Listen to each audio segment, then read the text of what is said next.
Ce poème soufi, chef-d'œuvre de la spiritualité islamique, déploie la doctrine de l'unité de l'existence, Wahdat al-Wujud, selon laquelle l'univers entier est la manifestation des noms et attributs divins. À travers un langage poétique riche, l'auteur guide vers la reconnaissance du divin en toutes choses, depuis l'essence inconnaissable jusqu'aux formes les plus denses de la création. Partie 1. La manifestation divine ya wahidan mutaraddidan bisifatihi mutakathiran bitajalliyati samati. Un se multipliant par ses attributs, se manifestant par les théophanies de ses qualités. Mutajalliyan bijamali, mutahajjiban bijalali, wal kaunu min kalimati. Se manifestant par sa beauté, se voilant par sa majesté, l'univers étant de ses paroles. Explication. L'essence divine absolument une, al-Ahadiyya, se manifeste à travers la diversité de ses noms et attributs. Le cosmos émane de la parole créatrice Kun, soit, représentant l'actualisation des potentialités divines. Partie 2. Statut ontologique du cosmos wa kalami, wasfun yaqumu bidhati, fal kaunu wasfu dhat fi halati. Sa parole est une description subsistant par son essence. L'univers est donc la description de l'essence dans ses états. La naqs fi dhal kawn, idh huwa wasfuhu wa huwa al-muqaddasu fi jami'i sifatih. Nulle imperfection dans cet univers, puisqu'il est sa description. Il était le sanctifié en tous ses attributs. Explication. Le cosmos n'est pas séparé de Dieu, mais représente l'expression des états divins.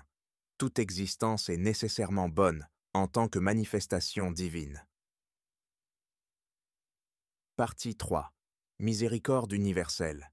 Fal kullu mahboubun wa rahma. Rabbina wasirat jamir al-kauni fi nash'ati. Tout est aimé, et la miséricorde de notre Seigneur embrasse l'univers entier dans son origine. Cette miséricorde enveloppante se manifeste à travers des degrés divers de théophanie, adaptés à chaque niveau de réalité. Partie 4. Degré de manifestation mutajalliyan, hissan biswari hissihi mutajalliyan, al-fikri fi khaylatih. Se manifestant au sens par les formes sensibles, se manifestant à la pensée dans ses représentations, mutajalliyan lin-nafsi fi anfasiha, mutajalliyan lil-qalbi fi khataratih, se manifestant à l'âme dans ses souffles, se manifestant au cœur dans ses pensées subites. Explication. Chaque faculté de perception reçoit la manifestation divine selon sa capacité propre, depuis les sens physiques jusqu'aux facultés les plus subtiles. Partie 5. Transcendance et immanence. Hashahu min idraki marsusatin, fahuwa samir huwa al-basir bidhati.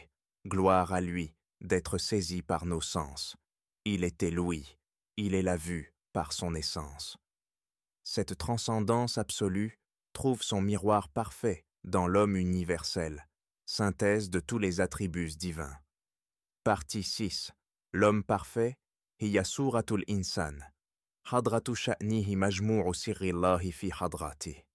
C'est l'image de l'homme, présence de son importance, rassemblement du mystère de Dieu en ses présences, wa Muhammadul Akwan, idh huwa jami'un li'ibadatil akwani fi rak'atih.